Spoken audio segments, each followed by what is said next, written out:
Over the last 150 years, the size of the ships plying our oceans has absolutely exploded. We all know about the Titanic and its record-breaking size, but compared to the ship that was famously too big to safely navigate the English Channel, Suez Canal, and the Panama Canal, it pales in comparison. This is the story of a ship that shattered countless records for size, weight, and tonnage, and one that had 5 different names throughout its turbulent 31-year life. The Seawise giant remains to this day the longest and heaviest ship ever to set sail. Its 458-meter length was higher than the Empire State Building, while its colossal deadweight tonnage, how much weight it could carry, of 554,000 tons, was equal to that of 40 Brooklyn bridges. However, the most striking piece of information regarding the Seawise giant, just in case we haven't struck you enough already, was that it was once attacked and sunk, making it not only the biggest ship in history, but also the largest shipwreck. But that wasn't the end. Far from it. Like some mythical sea monster, the Seawise giant rose from the depths and lived to fight another day. And by fight, we mean haul cargo. The Seawise giant was ordered by a Greek company in 1974 from Sumitomo Heavy Industries. Construction of the mighty ship took place at the company's Apama shipyard in Yokosuka, Kanagawa, in Japan, and it was completed in 1979. It was perhaps foreboding that the Seawise giant ran into problems almost as soon as it was ready. During early sea trials, the ship experienced severe vibration whenever it was going astern, that's in reverse. The vibrations baffled many, and it led to the Greek company refusing to take possession of the ship, which, by the way, did not officially have a name at this point. It was just simply known as 1016. A lengthy legal proceeding took place, which eventually resulted in the ship being sold to Hong Kong shipping magnate C.Y. Tung, founder of Hong Kong Orient Overseas Container Line, which at its peak had over 150 vessels in its fleet. Not satisfied with its already extraordinary size, Tung ordered that it be enlarged through a process known as jumboization. Now, we're well aware that that word does sound like something we just made up, but jumboization is when a ship is enlarged by adding an entire section to it. With large ships like 1016, this is often done by effectively cutting the ship in half and adding a new central section to increase its size. What finally emerged after a mammoth 2-year operation, which added around 100,000 tons of extra tonnage, was the Seawise giant, now the longest ship in history and twice as long as the Titanic. The name Seawise is a play on words of the owner's name, C.Y. Tung, and it became common for many of his ships to carry this same name. The RMS Queen Elizabeth, which first set sail in 1939, was later sold to Tung and ended its life as the Seawise University before a fire almost completely destroyed the vessel in Hong Kong's Victoria Harbour in 1972.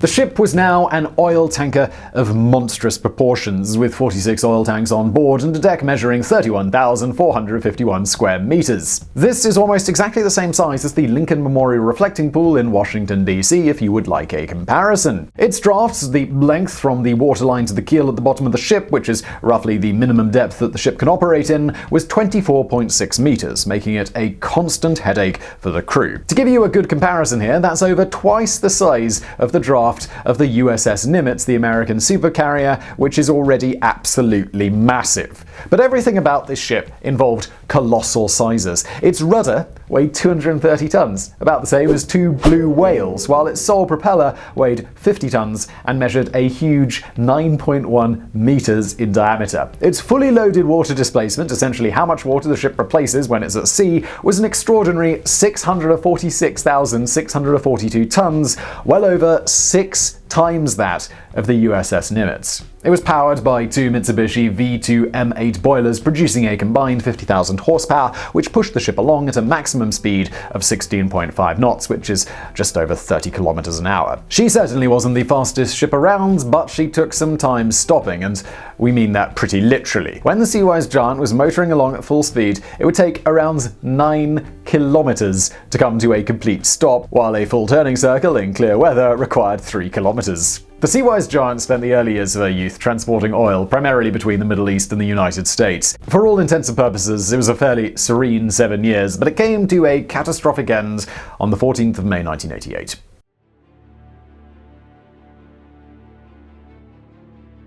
By May 1988, the Iran-Iraq War was in its 8th year. What had begun with the Iranian invasion of Iraq on the 20th of September 1980 developed into a harrowing, bloody stalemate that would claim the lives of over 1 million soldiers and 100,000 civilians. On the 14th of May, the Seawise giant was anchored off the coast of Iran, and while transferring oil to another supertanker, the Spanish ship Barcelona, Iraqi planes began attacking a nearby Iranian oil platform in the Strait of Hormuz, no doubt in the hope of stemming Iran's steady supply of oil. Whether Iraqi pilots were ordered to attack other vessels in the vicinity is not immediately clear, but suddenly the 5 oil tankers nearby were the new targets. Parachute bombs began raining down from the sky, and with the Seawise giant's phenomenal size, she was an easy target. Quickly the ship was ablaze, her vast deck a series of smouldering infernos. There are conflicting reports of the chaos that ensued that day. It's believed that 14 of the crew of the Seawise giant died, while the remaining were successfully evacuated. A nearby US warship approached the area but was warned off by Iranian authorities, who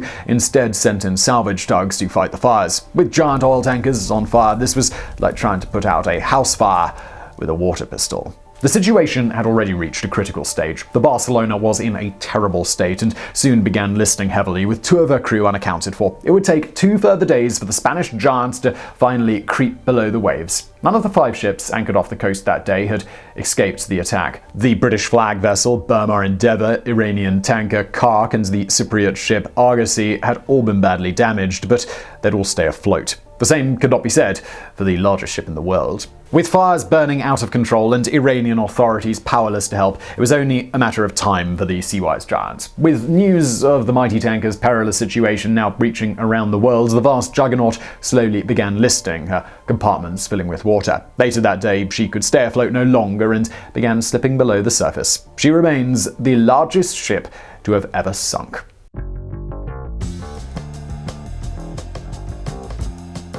Unsurprisingly, the ship's owners wrote off the Seawise giant completely. It was thought that the hellish destruction it had received would have rendered her entirely inoperable, even if the ship had remained afloat. But not everybody shared that pessimism. The Iran-Iraq War continued for a further 3 months before coming to an uncomfortable stalemate, and with that, a shaky peace began in the area. Almost a year after her sinking, the wreck of the Seawise giant was purchased by a Norwegian company called Norman International, who soon after embarked on the largest salvage operation in history. Norman International successfully managed to not only successfully refloat the Seawise giants, but get it all the way back to Singapore. Exact details of this operation are vague, so we can only presume how it went. Large ships like this in relatively shallow areas are typically raised by using airbags or inner tubes that are placed either around the ship or within it, then filled with oxygen, which in theory brings the ship to the surface. Sometimes cranes are used, but with Seawise giant's size, this seems unlikely. If the ship had substantial structural damage that would have prevented it being towed,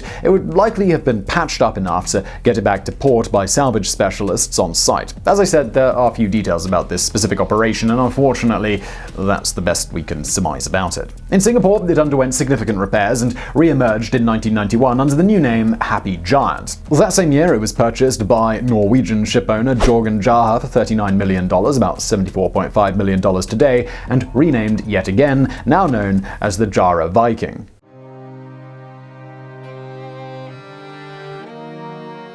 This vast floating ship had defied the odds and once again began transporting cargo around the world, but now under the Norwegian flag. We don't know a lot about the Jara Viking over the subsequent years, which for a ship we can only assume is going to be a good thing. After the carnage off the coast of Iran, no doubt this was a ship perfectly happy to stay well clear of the limelight. In 2004, it was again sold, this time to First Olsen Tankers, who again chose to rename it. Now it became known as the Knock Nevis. However, the ship's ocean-going days were now behind her. The vast operating cost of the Knock Nevis meant that the ship often operated at a loss. The beast had become a costly burden, and First Olsen Tankers had purchased the ship with the express desire of turning it into a stationary storage ship to be moored near the Persian Gulf's Qatar Al Shaheen oil field. And there she remains until 2009, when the decision was taken that the largest ship in the world would be scrapped. The ship was given its last name, Mont, which it would only have for the duration of its final journey. The Mont arrived off the coast of India in December 2009, but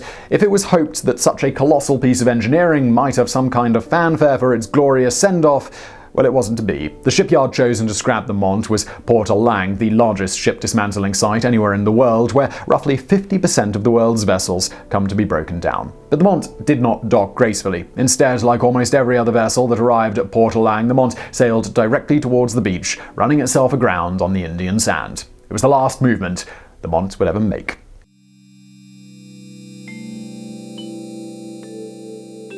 Even in death, this ship made an extraordinary impression. An estimated 18,000 laborers took the better part of a full year to strip the Mont down. In the end, all that was left was the gigantic 36-ton anchor, which was returned to Hong Kong and placed on display at the Maritime Museum. The last remnant of a mighty beast who once ruled the seas. So, are we going to see something like this anytime soon? Well, almost certainly not. While skyscrapers are still getting higher, aircraft are still getting faster, and microchips are still getting smaller, we have probably reached the tipping point with supertankers. The vast costs and highly volatile oil market has meant that it's been a difficult period for oil tanker owners. There have even been instances of tankers moving slower than necessary in the hope the prices will have risen by the time they dock. The world is slowly moving away from oil, which means something comparable to the Seawise giant seems unlikely. The longest supertankers currently in operation are the T1 class ships, measuring 380 meters in length, a full 78 meters shorter than the Seawise giant. Cruise ships, on the other hand, are getting considerably bigger, and the proposed $6 billion